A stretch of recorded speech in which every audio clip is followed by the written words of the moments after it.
126, presented by CLNS Media and sponsored by our good friends over at Prize Picks and Game Time Tickets, a new sponsor where if you want to go watch the Bruins in Game 7 against the Toronto Maple Leafs, you want to do that? If you want to make the bold move to make it down to Causeway Street and defy what is looking like a maybe not so optimistic series at this point, if you want to do it, and all the power to you, go check out Game Time Tickets.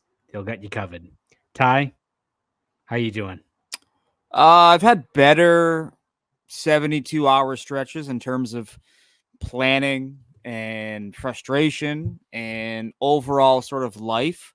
I think the biggest thing that kind of people don't understand about what we do for work is that, like, we don't outright root for teams necessarily, but things are better when teams win and when teams advance, because then you have a rough idea of what your life is going to be like. Like, yes. We should probably be on a flight to Florida right now. We probably shouldn't be sitting here talking about a Game 7. So from a planning standpoint, I've had better weeks in terms of my life and what my schedule is going to be, I guess, for the next, it's either the next 2 weeks or the next 5 months, right? And so that is a weird sort of balance to have there. And so better weeks, I would say, for sure. Yeah, concur, Ty. I would dare say the vibes are off when you look at just how quickly things have gone hill for this team over the last 5 years, really. If you look ahead to, obviously, 7 between the Boston Bruins, Toronto Maple Leafs Saturday night. Let's take a quick look back at Game 6, because I think a lot of us shared a pretty similar sentiment, right? Of like Game 5 on home ice, no-show performance, not a lot of positives take out of it. Falls in line with what we've seen for years now from this team in terms of no-shows on home ice in the playoffs for a Game 5. But it sure felt like, especially with this team and all the positivity that's been preached, all the, hopping on the culture they have here and the accountability and the veterans, that it felt like going back up to Toronto in Game 6 was going to be the response that we all expected, right? Like they play a simple game on the road. They've won in Toronto before. You got Swayman in net. Felt like that was how they were going to put this series away. And it'd be one thing if it was just a hard fought, 4-3 loss or something like that, 3-2 loss, where, these two teams are fighting back and forth, trying to extend this series. But were you shocked with just how little pushback you saw from the Bruins in that game? Because I had no words after the first 20 minutes in terms of how poorly they built off of what little they could build off of in Game 5. Yeah, I was shocked in Game 5, and I was mortified in Game 6. I don't understand how you can continue to talk the talk but not walk the walk. And at a certain point, and I wrote this column on 985sportshub.com today, just posted a little while ago, you can't believe in this team because you can't just keep falling for the lip service, right? Like the fact that they lose Game 5 and the off day between Game 5 and 6, it's an optional practice, so whatever. And then Jim Montgomery says, I'm pissed off. I'm not going to accept how we played in Game 5. And then they have a worse start in Game 6. So what's not getting through? Well, you got to tell me what is not getting through to these guys. And it's not just, Toronto's blocking shots. Like, something is wrong with the way this team gets up for games, the way they approach games. And now here we are again talking about probably, in my opinion, the most unnecessary Game 7 of this era. Unnecessary. No Austin Matthews. William Nylander missed the first 3 games of this series. They're going to Joseph Woll, who had an .890 over his final 10 appearances of the season. And here we are talking about a Game 7. So I was mortified in Game 6 because it made no sense to have the effort that they had out of the gate after all the talk of we got to look ourselves in the mirror, we're pissed off, to have an even worse start in Game 6. It's mortifying to me as someone who watches and covers this team. Yeah, I think you hit the nail on the head in terms of unnecessary, right? Like, I mean, hell, you can make the case that if we look back on this series a couple of days from now and the Bruins are packing the bags, and like how much of a missed opportunity that Game 5 was, because like Game 6, all right, you don't respond, you give them new life, and they feel good about Joseph Woll in that. Though again, he's made some timely saves when needed, but like they're not pressuring the guy. And hell, it's a lot easier to get through those initial, butterflies in your stomach and settle in when you're facing 3 total shots on goal in the first periods of 2 games, right? Like what, as much as like Toronto's blocking a lot of shots, they're playing committed, solid defense without Matthews in there. Like all the credit to them, and they deserve it for fighting back and actually showing urgency, which the Bruins have not done at all the last couple of games. But to go into Toronto just with that flat of a performance, it's true. Like, what isn't resonating here? What is it that we hear all these positive things about how they're confident, they've been here before, they've got veterans, they can lean on guys for experience, they're all committed to it, and then to really do nothing for that first period up in Toronto. Like, is that coaching? Is it the players? Like, where exactly does the blame pie kind of fall right now in terms of one, that game 6, but just where the Bruins are right now? Because it is absurd that we're at this point right now against this Toronto team that has fought back. But man, you look at game 5 going into that game, They're that not team good. was on the ropes. They're that not team good. that team was on the ropes. No, 100%. And when you take Austin Matthews out, the center matchup becomes much more equal footing than ever before. It's Max Domi and John Tavares against Charlie Coyle and Pavel Zacha. That should be a draw. That should not be what it's been for Toronto, which is Toronto's top 6 last 2 games has outshot the Bruins when on the ice 34-20 and outscored them 3-0. And so for me, the blame pie for game 6 is 65% on the players, because it doesn't matter at this point what Jim Montgomery does with his 4th line left wing or his 6th defenseman. It's about the star players showing up. And for the second game in a row, Pavel Zacha looked like he's playing with one arm. David Pastrnak did not look good. Brad Marchand did not look good. I think the only guy going in that top 6 on game 6 was Jake DeBrusk. I think that was it. Yeah. That was it. And that can be a good sign. It can also be a horrible sign. And it was a horrible sign in game 6. And so I put the blame for game 6 on the players. Game 5, the lineup, it is what it is, right? I don't love taking, I've said this before to you. I don't love that Matt Grzelcyk is either a healthy scratch or top pairing defenseman. I don't think that makes sense for your team. I don't think that makes sense for his confidence as a player. And I didn't like what it did to Mason Lohrei, who I thought was one of their better players in game 4. It really kind of bumped him down the depth chart. That said, that should not be the make or break for this team. Your 12th forward, your 11th forward, your 6th D, your 5th D, that shouldn't be make or break for you. This time of year is defined by your star players. And so that's why I'm saying 65% on players. I'm going to say 35 on coaching, if only because the start was even worse than the game before. And we were told, and we've seen this, that Montgomery is a guy who motivates players. He gets them up. He doesn't beat them down. He lifts them up. Why are they not why is he not lifting them up for the starts of games? Like that, this has been a problem now all season. We have said way too many times, it's not a great start. They came alive late, but not a great start. Like, you can't have late starts in the playoffs. It's the playoffs. And so part of that for me comes back to coaching, I think. How about you? Yeah, no, I agree. I mean, I think you just look at this team and the star players you have out there, and it's just something where the fact they haven't delivered in a couple of these series now in terms of these guys, and it kind of reminds me, this is looking back a couple of years. I know people look at 0-6 in clinching games since 2022, what have you. But when you look at this game 6 where your best players are like DeBrusk, Jesper Boquist, and like rookie Mason Lohrei, who's trying to make something happen there, getting some pucks on net. Does it remind you of like a game 7 of 2019 when your best player was Joakim Nordstrom, Marcus Johansson? Yeah. It's like the same vibes. Yeah, the same exact thing in terms of like you've got the star talent with this team. And yes, is this team as good as last year? No, we've established that. But hell, you still have some really damn good players that should be able to make an impact. We've seen it. And it's not just in like just the regular season. Like David Pastrnak has had dominant stretches of playoff play in the past. You'd think now at 27, coming off of his best year, he could elevate it this time. We saw earlier on in the first round last year against Florida, Charlie Coyle like took Sasha Barkov's lunch money in the first couple of games.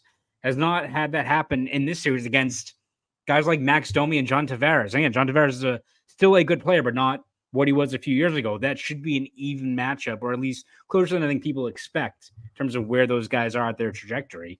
Like, if you're not having your star players elevate right now, and even like look on defense with like Hampus Lindholm last year was injured, yes, had a really, really poor postseason.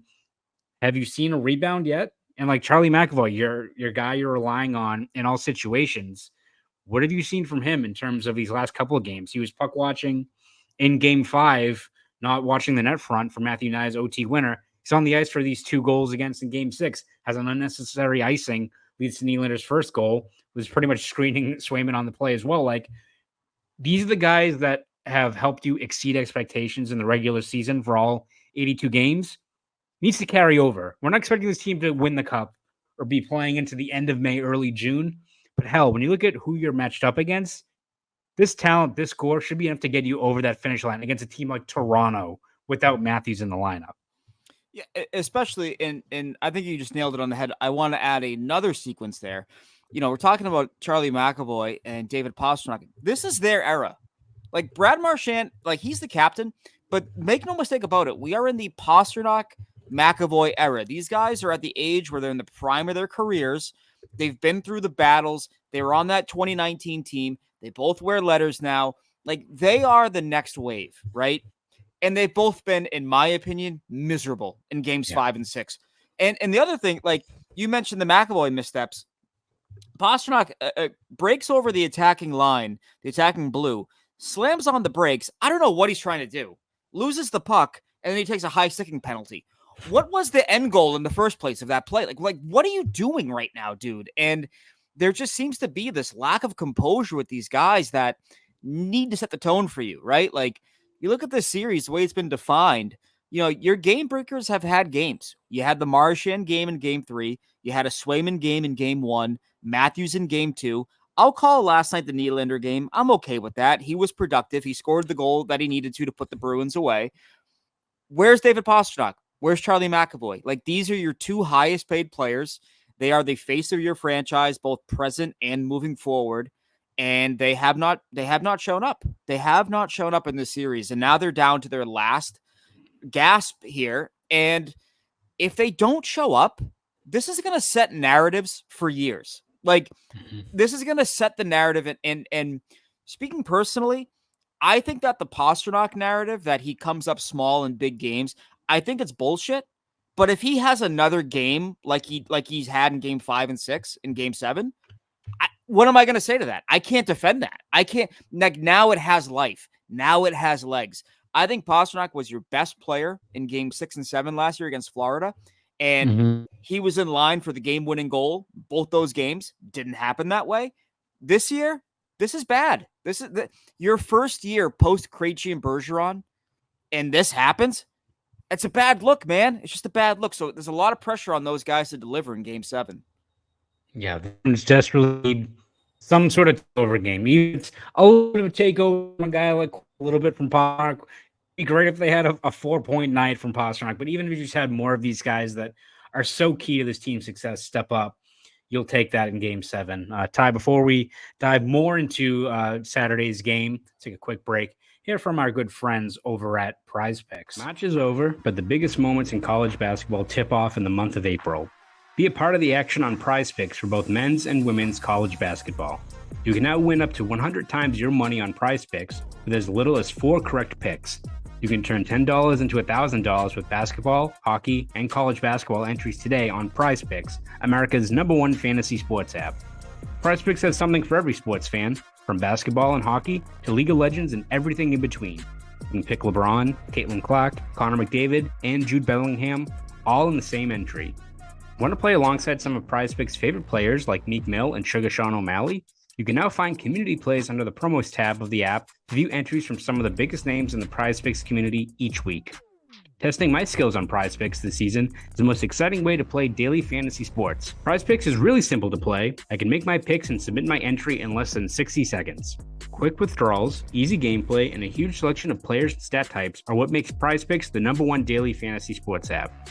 And with the Bruins season still in full swing, there are plenty of ways to participate in Prize Picks. This week, I'm selecting David Pastrnak for more than 3 goals and Charlie McAvoy for more than 4 assists. So download the PrizePicks app today and use code CLNS for a first deposit match of up to $100. Again, use code CLNS, that's CLNS, for a first deposit match of up to $100. PrizePicks. Pick more, pick less, it's that easy. And now, let's get back to the show. Once again, shout out to our good friends over at PrizePicks. All right, Ty, looking ahead at Game 7, I guess I'll keep it pretty straightforward with this one. Is there anything you've seen from this team that gives you confidence going into Game 7? Let me tell you, I'm not feeling that great. Is it the fact that we all think that they're done and they're cooked and that's why they're going to win? Like, there's just nothing from these last 2 games to give you any hope. And that may sound strong, but I just don't think that they've made life difficult enough for Joseph Woll. I think he's way too comfortable in there. I think they've been stubborn with decisions they've made. This team is having a hard time stringing 2 passes together right now. Like they are struggling hard.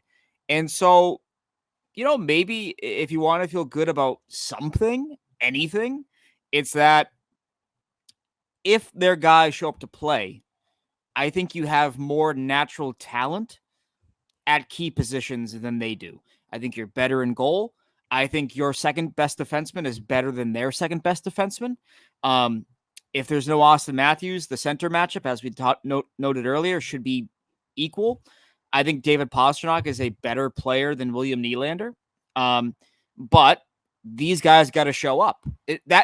Everything I just said means absolutely nothing if they don't show up again. And they haven't shown up now for 2 straight games. So therein lies the problem, the chief problem among all. But if you can just string together a good 60 minutes, your talent should win out. Like, you have better talent than they do. And it may not be by much, but it's at key positions, I think. And that's the only reason you should feel confident. Connor, I wrote this today. My brain is broken. I think my brain is officially broken by this franchise because I don't want to sit here and tell you, oh, I feel good about a Game 7. You know why? Because I felt good about a Game 7 in 2019. I felt good about a Game 7 in 2023. Like, I don't know what to expect because this team has given me no reason to expect anything besides calamity. Yeah, it's like, I think I texted you and our esteemed colleague Evan yesterday. I was like, this series is now like my I am going to become the Joker arc in terms of, because, like, again, I think we both, will take this team to task and are critical when they do not deliver. And I think we've done that throughout the time we've covered the team, but we tend to, I think, focus in on the sky isn't falling. Let's be rational here. You don't have to come in hot with a hot take earlier on in this year, but, like, man, I sure feel kind of dumb right now in terms of sticking with that measured approach, because right now, all of the naysaying, the thing about these guys are soft or they can't deliver or Pastrnak needs to do more and McAvoy isn't the number 1 guy that they expected, those people sure feel right now. And I sure feel really dumb. And let me tell you, that kind of sucks. The 1,000 people I have muted are dancing in the streets, and I can't say, hey, you're wrong. I can't say it. Exactly. Like, so it's like, what will dissuade me from thinking that maybe those people are right all along? Because as much as people look at, like, this Game 7 against Toronto, it's like, yeah, well, I guess maybe there's history working in your favor against a team like Toronto, the team that has not shaken this label of being perpetually underwhelming in the playoffs, of not having a killer instinct, of not showing up on hockey's highest stage. Doesn't it going to sound like your team the last couple of years? Yeah, doesn't it? It's a choke off right now. Yeah, it's who's going to piss their pants more. For the record, you never want to find yourself in a pants pissing contest. It's typically not. It's not a good use of your time. You got to change the pants. It's a whole thing. You don't want to do it. Jeans too. Oh my goodness. Yeah. Ernie peed his pants. All right, Ernie. Like, you don't want that. That's fine for Billy Madison, but I don't need it. No, of course. What I would say is that, like, the other part of this too that is interesting, and I don't know how they're going to react to it or respond to it, rather, is like, there's a legacy on the line here. Yeah. Like, if you lose to Toronto, it's kind of like the Yankees losing to the Red Sox in 2004. Like, goodbye 4-1 memes. Goodbye, not today, Justin memes. And the Bruins don't really care about that internally, I would imagine. But like the last constant that this team has had is that they will own the Maple Leafs. Doesn't matter when, doesn't matter where. They will use them as a launching pad to the next round or to get their game right, whatever the case may be. If that leaves and now you lose again in the first round for the third year in a row, you're just the Penguins without the Stanley Cups at this point. Like, and the Stanley Cups, as it turns out, Connor, are a critical part of being an NHL team. Like, you can deal with losing in the first round 3 years in a row if you had a dynasty, a back-to-back run there. They don't have that. And so there's a lot of legacy on the line here beyond the obvious of the Boston-Toronto rivalry. It's what we talked about earlier with Pastrnak and McAvoy. Like, this is their team now. You can't – if they lose this, they will be the first team, and not just the NHL. Ever. But North American pro sports to blow a 3-1 series lead in back-to-back seasons. That's insane. That no team has done that in, like, first of all, baseball's been around for like 1,000 years. Like Civil War veterans played in baseball. Never happened in baseball. Like it's wild to think that this could potentially happen to this team. Yeah, no, it is a lot of legacies, a lot of, I think, labels, a lot of narratives are on the line on Saturday for a lot of key guys that aren't going anywhere, right? These guys are going to be signed long-term in Boston, going to be around for quite a bit. If you don't deliver in this game 7, it's going to stick with you. It's stuck with the Maple Leafs throughout the last couple of decades, and it sure is tough to shake a narrative when if you are the team that loses back-to-back 3-1 series leads, first team ever, as you said. It's not like, listen, this is hockey. Shit happens. There's been plenty of very talented teams that bow out in the first round. If it's 3-1, not great. It's hockey. Back-to-back years, tough to shake that. That's not great. And I'm always trying to be, I never want to perform an autopsy before the body's actually dead. If they blow this, don't you have to make some sort of massive change?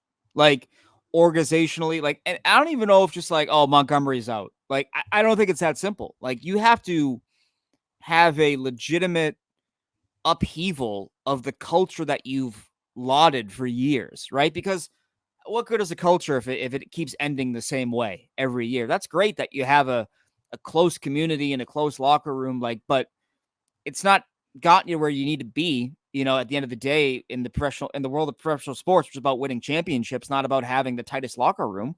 Mm-hmm. And so there's legit questions here if they blow. Like, it's wild. I think that for either team is playing for their legacy right now. And they're playing, I think both teams are playing for their legacy, playing for their future, playing for the direction of their franchise, depending on what happens here. Yeah, no, absolutely. And that's something we'll dive into a little bit more to close out this podcast. But before we do, take another quick break here from our good friends over at Game Time Tickets. Quick break to tell you about my good friends over at Game Time. I am very excited about the NBA playoffs. And what's awesome is here in Boston, TD Garden is the best atmosphere for a playoff game.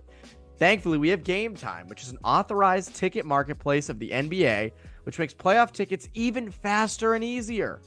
Prices on the Game Time app actually go down the closer it gets to the tip-off. And with killer last-minute deals, all-in prices, views from your seat, and their lowest price guarantee, Game Time takes the guesswork out of buying NBA tickets. Maybe it's the NBA playoffs or it's the NHL playoffs. The same is true with the Bruins. TD Garden gets so fun during this time of year, and you want to be there. The Bruins and Celtics are in pursuit of championships, and as the rounds go on, the crowd gets better and better. Nothing beats it. And with Game Time, there's last-minute deals. Save up to 60% off buying last-minute tickets for sports, concerts, comedy, theater. There's flash deals. Save even more with exclusive in-app deals on select seats ahead of the game or event. And there are zone deals. Save even more when you choose a section and let Game Time choose the seats. Again, take the guesswork out of buying NBA tickets and head over to Game Time. Download the Game Time app, create an account, and use code CLNS for $20 off your first purchase. Terms apply. Again, create an account and redeem code Again, CLNS. I can't be more clear about that. Use code CLNS for $20 off. Download Game Time today. Last minute tickets. Lowest price guaranteed. Now, back to the show. Shout out once again to Game Time tickets. All right, Ty, you kind of alluded to it, but you look at what's at stake, I think, in this Game 7, right? Because, listen, they lose. It'll be shitty. Won't be great. Losing and having another game end on home ice, even with maybe the lowered expectations we had going into the year. I feel like that all changes, goes out the window. It's like if they won in Game 5, took care of business against a depleted Toronto team, are they the favorites against Florida? No, of course not. But you look at how Swayman was playing, how guys were all pulling on the rope. Be like, this is going to be a fun series. We'll see what happens. It's playoff hockey. See if they, there's the revenge aspect to it. See what they can do. Now it's like, I don't know. Maybe it's just the apathy setting in, but it's like, all right, even if they get through, like what can we actually expect out of this team and this core when second year in a row they just haven't been able to land a knockout punch? So when you look at what's at stake, yeah, if the Bruins lose, I do feel like Jim Montgomery's a guy that his job has to be in question. You would have to imagine that seems like the domino that would fall, but you said it, like, what do you do with this core? Because like this team, like it's set up with these guys signed long term and with cap space that you should be adding to this team, but is like the core not functioning the proper way? Is this like the team you should be investing in? Because I don't know. Like I heard on the radio today, people were mentioning like just blow it all up. So you can't do that. And No, listen, you it's don't too want to be. difficult.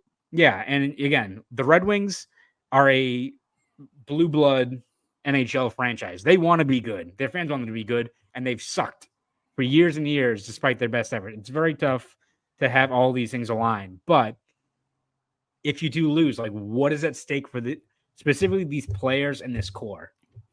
Yeah, I think you enter more and more into the hockey trade conversation, right? Like I think we assume that Linus Ullmark is going to be traded in the offseason. All signs kind of point to it, especially if Jeremy Swayman win or lose post, a 935 or whatever it is in the playoffs. Like that's a guy that you keep around.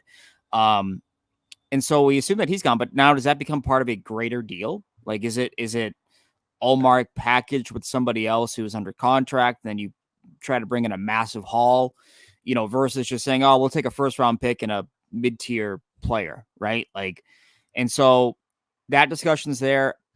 It's really interesting, right? Because like you talk about Jim Montgomery, and I would agree with you. It's hard to imagine him surviving a second straight 3-1 series collapse, especially with, his contract status. I believe it was a 3-year contract. So he's entering the final year of it. Do you want to commit to that guy or do you want to make him a lame duck? Why don't you just get rid of him? Because you're not comfortable with either one of those pathways and you just blew it again. Like no coach has ever blown 2 3-1 series leads in back-to-back years. Dude, not even Doc Rivers did that, which is like crazy to think about. But anyway, that's a different sport. I know, but it's unprecedented, right? It's completely unknown. And so and at the same time, I think front offices will always fire coaches before they fire themselves, right? They're gonna buy themselves some more time. Does Bruins ownership allow Don Sweeney to fire a third coach? Like, that's a legit question. I like at a certain point, a lot of coaches, man. That's a lot of coaches you kind of gone through, and we're still kind of waiting for whatever. So it's hard to understand the pathways that they could have. They're aided by the fact they have a lot of money in this offseason. If the cap is $88 million, they have a lot of money to play with, especially if they trade Linus and his $5 million. Like they can make a big move, but there's peril within that. Like we were talking about Noah Hannafin 4 months ago. Well, not getting him now. Yeah. Like you can't just keep waiting for these guys to maybe hit the open market. And so it's just a weird spot for them, but they would be in line for a culture shakeup, kind of like when they brought in David Backes after blowing it in game 82 and back-to-back years. They said, we need another voice in here. These voices aren't working right now. They bring in David Backes. It was good for a year and a half, I would say. And then it went to hell. But like, do they go all in for Steven Stamkos? Right? Like, is that something they like? I don't know what you do. I don't know what you do, but I think that it would be a legit culture reset. Like you would try to bring in a guy who's going to rattle some cages. That's the biggest thing I remember about when they brought in David Backes. Talking to people, it was, we want a guy who's going to rattle some cages. We want a guy who's going to kind of be in people's faces a little bit. And they didn't mean the opposition. They meant internally, like, wake the hell up and play the game we got to play. Like, I just wonder if that kind of guy is out there for them to bring in. He's got to be a good player, though, too. So yeah, a hard balance to find. Those guys don't really hit the open market all that much. No, it's jarring to look at just how much this this whole outlook of this team has changed in the last couple of days. Because, like, again, you go into the next round, you win in 5, or even if they take care of business in Game 6, we all kind of expected a letdown in Game 5. That's just what this team tends to do. You win in Game 6, you go to Florida, make it a competitive series. You go from there, go into this offseason. You still got guys like Pasta, McAvoy signed, a lot of money. You're going to be in the mix year in, year out. You got younger guys like Lori and Potter develop. You're on the right path. This was a bridge year, and you aced it with flying colors in terms of having a competitive second round series, right? I think we would all tend to agree with that in terms of just how this went. But if you blow a 3-1 lead again and you've reset these expectations, you're right. Like, it's not that staying the course just isn't going to work if this team is just internally broken. And it's not to say these guys aren't tight or the locker room's, toxic. This isn't like the Winnipeg Jets we're talking about, but when you look at the results on the ice, you got to change something, right? Like, something has to change in that regard. And it's shocking that we've hit this point so quickly when I think we recorded last week when this team was on its way to a 5-6 game, series victory, changed the entire complexion of this team. That now, even if they win, there's still probably people who are like, what do we got here? All right, like, we'll go play Panthers and maybe they'll win a game. It's like just the entire complexion of this season and the path of this team just seems like it's been sour off of just what we've seen over the last couple of games. And now it comes down to 60 minutes. It comes down to 60 minutes on Saturday night. Again, a game that you shouldn't be playing. And you brought up something that I agree with and that I want to be mindful of, right? Like, Don Sweeney did a great job of building a bridge roster. Now, when that bridge roster goes up 3-1 and then it starts to slip, I don't want to hear that it's a bridge year. You're up 3-1. Close it out. It shouldn't be hard to win one game before you lose 3. This team did that all year long. They were able to do that. And so that's what I don't like. I don't like the goalpost moving of, like, when they go up 3-1 and it starts to slip, like, it's a whatever year anyways. And it's like, no, that's not the point. The point is, like, you have a core here that needs to have a killer instinct to be the core moving forward. If you don't have that, I don't want that core. I want a different core. And so that's the part that I come back to. And that I don't really want to hear from people if they blow this series. Oh, well, the expectations were low. Yeah, and then they changed. And then they were up 3-1. The expectations changed when you go up 3-1. If you told me that they're going to lose a series to a full-stocked Toronto team in 6 games, I would have said, yeah, okay. I mean, I get it. But then if you told me that in August, right, I'd be like, okay, yeah. I get it, whatever. If you tell me that they're going to lose to Toronto in Game 7 last week, I'd say, I don't want that. No, I'm not going to accept that. So your opinion and your feelings on the ceiling and on the roster can change. And they have changed with this team. This team, in my opinion, is still good enough to hold on to a 3-1 series lead and finish the job. And if they don't, it's an ugly, ugly look for them. And so now we wait. Now our eyes turn to Saturday night at TD Garden. And the second round, who knows? If they win this, maybe they get a second wind and they knock out Florida. I don't know. I don't know what to expect. But, the feeling I've had in my mind now since Game 6 went final, even since Game 5, really, I've had this feeling of they're not going to do this again, are they? And I don't want to say that during the second intermission of Game 7. Like, make this a no-doubter. We're going to the next round. Don't worry about Pastrnak. Don't worry about McAvoy. They're going to get their shit together. Those guys got to get it together. Because if they don't, again, those narratives we talk about, they now have actual life. And they have life beyond sports radio. They have life beyond fans online. internally, they're going to be asking those questions. Do we have the right complexion to win a Stanley Cup with these guys? Yep. Game 7 awaits. Hold on to your butts, people. It's going to be awful. Win or lose, it's going to be an eventful night over on Causeway Street. What's your Game 7 record since covering the team? Oh, that's a good one. I feel like you've experienced just misery. Yeah, I was there, so I wasn't like full-time covering, but my first Game 7 was 18, and that game rocked. That was a good game. Krug tied it. DeBrusque got the 2 goals. Awesome game. Was there in 2019 when they won and against the Maple Leafs, and then what? I'm trying to remember all of them now. St. Louis, we know how that ended. 2022. Carolina, I was down there for that. Yep. And that game again, like tough break. Domi had the goals there, but like that was at least a tighter game. They made a great push at the end. Like that's just lose to a better team. If you played like the Florida, you play games like that and come up short, you'll take that. I was not down in Carolina. I had COVID for that series. I missed the final 3 games of that series. I was in quarantine. I got COVID, I'm pretty sure, from Charlie McAvoy. I flew in like the morning of, and that like the flight was delayed. So I literally got, I think the time the game was, whatever it was less than 40 minutes for a drop. I had to like wait my way, just fans, all Carolina fans, get into the actual building. Wasn't great, a lot worse. And then 2023, we all know that. And that was one. And you look at the way that was going, because they were trying going into third, right? Mm-hmm. And that's one. Wow, they're really gonna do, huh? This isn't easy, because I thought they were gonna, as much the vibe built off after Game 6 in Florida. It's like this team's still too good. It's gonna be what? It's gonna be like a 4-2, right? Yeah. But then found out right away, like, something's off, which I think we're going to find out pretty soon, I think, what exactly this team is made of when the puck drops in the first period. So we will see. I'm trying to think my Game 7 record. As a fan in the stands, it was 0-2. I was there for Carolina in 2009, and I was there for Philly in 2010.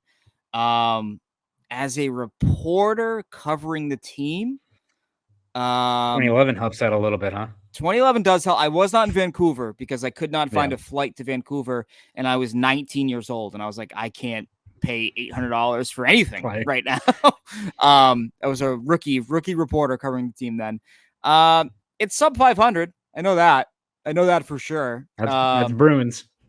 3. I did the math real quick.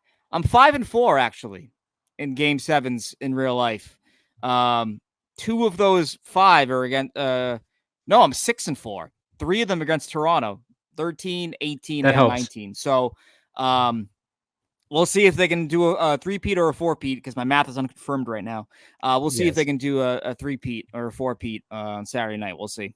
So I think the important thing is I at least have 2 Game 7 wins under my tenure here. I think the biggest key is we just can't have Evan Marinofski in the building. That clown. Get that clown out of here. Yeah, exactly. So we'll see if we can get security to escort him off the premises. But as we ready for Game 7 tie, I'm gonna plant some fake drugs on me. That's a king of crank. Get him out of the building. I think they already have security honed in on him anyway, so they already know his face. Ty, as we get ready for Game 7, where can we read your stuff? Where can we hear you? All that good stuff. Yeah, so you can hear me on 98.5 Sports Sub. I'll probably be doing a hit tomorrow with the hockey show, but we'll see based on morning skates at the Garden, not Warrior, so it might be a little bit tougher to make that happen. Also, read me on 98.5sportsub.com. Just dropped a column on Friday talking about the unknown of a Game 7. Basically, everything we just talked about in written form, if you like that, and less time consuming, but not as entertaining, I will say. And so yeah, so you can find me at Twitter, X_Ty Anderson, on Threads at _Ty Anderson. I'm trying to use that one more because a lot of people are on there, and I keep getting tweets, or they're not even tweets, they're threads, whatever they are, from people saying, "Hey, use Threads more. We're on Threads," and I'm like, "All right, I'll do it." So I try to be a people pleaser. I have a Facebook page, but I don't know how to use it. I mean, I do, but it's I don't know how to use Facebook either. There's too much stuff going on with Facebook. It's too cluttered. I'm in my old age, and I have like my little glasses down trying to scroll through it. I feel like I'm out of my element now. Exactly. Yeah. Yes. So how about yourself?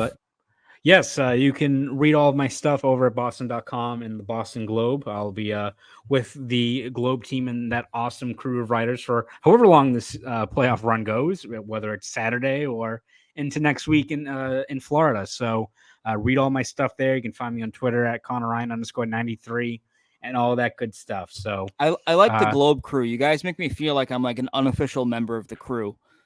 It's like how Vince Staples was like an unofficial member of Odd Future. It's like very much how I feel. The Globe team is just like Odd Future. No, it is a fantastic team that I'm very thankful I get to work with every single day with the team they have over there. But yes, you can read all of my stuff over there for however long this run goes. So this was episode 226 of Poke the Bear.